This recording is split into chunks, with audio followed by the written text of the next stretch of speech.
Hey guys, welcome back to the channel. My name is Ryder, and this is a beginner's guide to Sigma. In this video, we will go over the basic abilities and playstyle of Sigma, so you can kind of jump into competitive or quick play with an idea of how the hero works, so you're not going in completely blind and not know what you're doing. Keep in mind, this is a beginner's guide. It's not meant to be an advanced guide in any way. It's just meant to kind of get you started.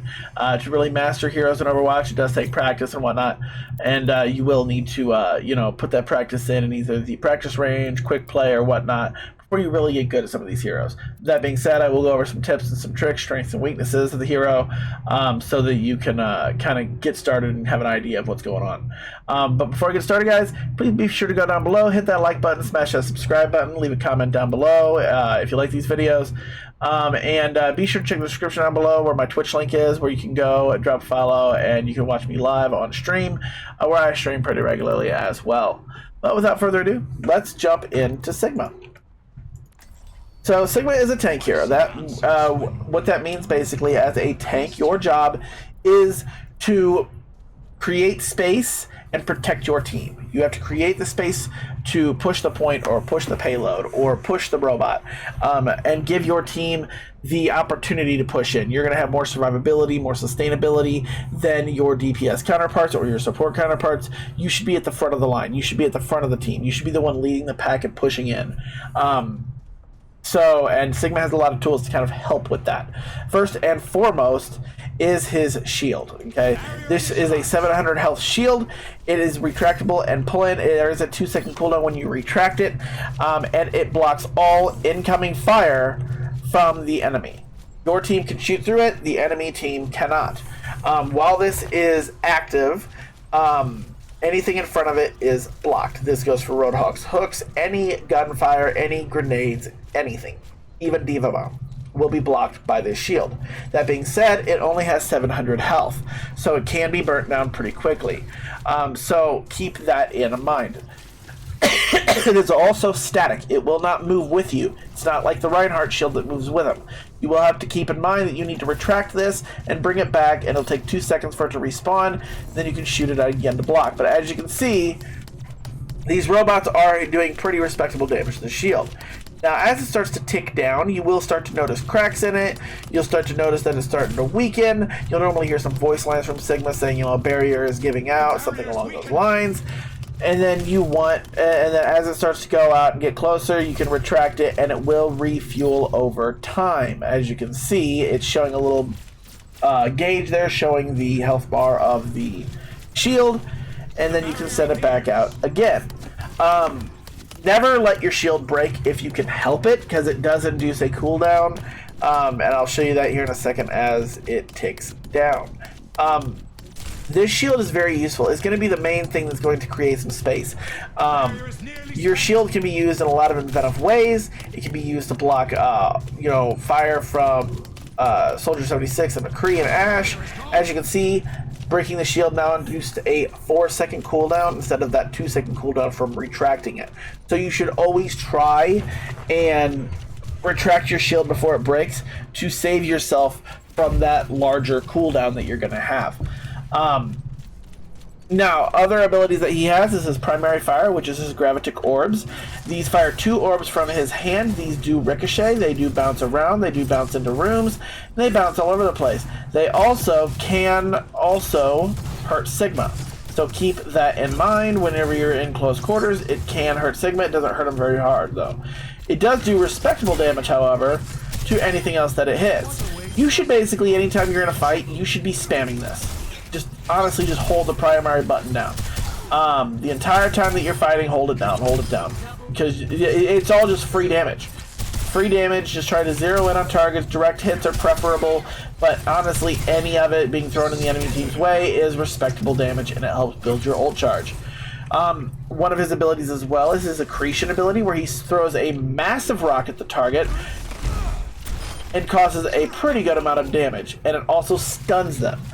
This is a great tool. This tool can be used to stop ultimates, stop or charging Reinhardt. It can be used in a lot of different ways. It can stop a Reinhardt mid-charge. It can stop a Reaper mid-blossom.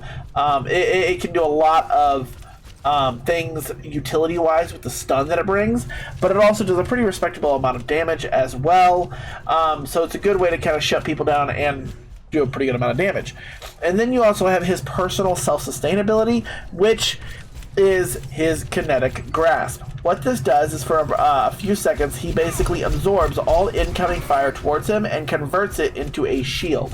So if you notice you're taking a lot of damage, or let's say a Soldier 76 pops Tactical Visor, right, and starts to just light you up, you can pop Kinetic Grasp, and that all the gunfire that soldier is firing in your direction will be absorbed and converted into a shield on Sigma.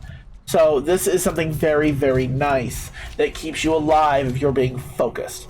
So keep that in mind. Don't just throw it out whenever. Definitely trust your healers to keep you alive. But if you notice you are getting in trouble, use that kinetic grasp to save you from a potential death. And then, of course, you have his ultimate ability, which is the Gravitic Flux. This ability puts a large AoE targeting circle on the ground, and Sigma then flies up in the air. When he fires it off, when you hit your primary target button, anything that's in that large targeting AoE circle will be lifted high into the air for a couple of seconds and then slammed down to the ground. It will kill anyone that is not at least any target that's not at least at half health. Boom. Any target that's not at least at half health will possibly survive, but it allows you to do a very large chunk of damage and pull people up and out of position as well. One really good cheesy way as well with the Gravitic Flux to use it for, and this is kind of a tip, if you're doing a payload map, where you have to push the payload or push the robot or something and you are in overtime, if you use Gravitic Flux and you get the entire enemy team in that Gravitic Flux and you lift them in the air, it lasts long enough for the timer to run out, which is a kind of a cheesy way to win in a competitive match where you're in overtime and you're fighting over the payload point and everything. You pop Gravitic Flux, you lift them in the air. Well, now they're not on the point anymore, are they? It's actually pretty funny. Keep in mind, while you are doing this, Sigma is 100% vulnerable until you finish the cast, and you are in the air, so you are static. You are easily targetable. You cannot use Kinetic Grasp during this. You cannot use your shield. You are fully vulnerable and at the mercy of your healers being able to keep you alive. So be smart whenever you're using this. Don't just use it whenever. It has a pretty extensive, large cooldown timer, so you don't want to sit there and use it nonchalantly. You want to have purpose to it and point. But I mean, yeah, as far as strengths and weaknesses for Sigma, things that he is strong against, to be honest, shields. He can tear up a lot of shields pretty quickly with his orbs. He is very strong against pretty much any hero that has an ultimate that can be shut down by his boulder. So, Reaper is kind of screwed with a little bit by him because he can boulder the Blossom. Soldier 76, McCree, Ashe, Widowmaker, all of these targets can struggle a little bit against Sigma because not only can he kinetic grasp their firing, but he can also shield off their shots, especially if a Widowmaker is in position taking pot shots at the enemy team, and he decides to throw the shield up in her face. It can be very annoying. As far as weaknesses, he suffers from the same weakness pretty much any shield tank has, and that's shield buster. So people like Junkrat, who can just eat through the shields that you have in a matter of seconds, is very much a problem. Same with Pharah. Very much a problem. Any fast targets are kind of a problem for him as well. So your Tracers, your Genjis, those individuals, they move faster than his orbs can really track, and his only hope of really catching them is either getting a lucky hit with the boulder or getting a lucky hit with the spheres. Other than that, he's not going to be able to really contest and fight a good Sigma versus a good Tracer. That good Tracer is going to win just about every time if she's smart. Same with a good Genji. These are all things that you kind of need to keep track of. Also, a big weakness as far as a tank matchup for him is Winston, because he cannot kinetic grasp the Railgun Lightning. So there is no defensive there against that. Same goes for like May. He cannot kinetic grasp the May stuff either. The endothermic blaster, he cannot kinetic grasp that. So, you know, anything that can kind of bypass his kinetic grasp is definitely a problem for him. And so you want to keep that in mind if you're getting countered and you're getting tunneled and destroyed by targets who are doing that. But guys, that is the guide to Sigma. If you guys liked what you saw here, please be sure to drop a like. See what I did there? I dropped them. Ha! Anyway, be sure to drop a like, comment below if you have any further questions. I hope you guys liked the video, and I will see you guys in the next one. Peace out.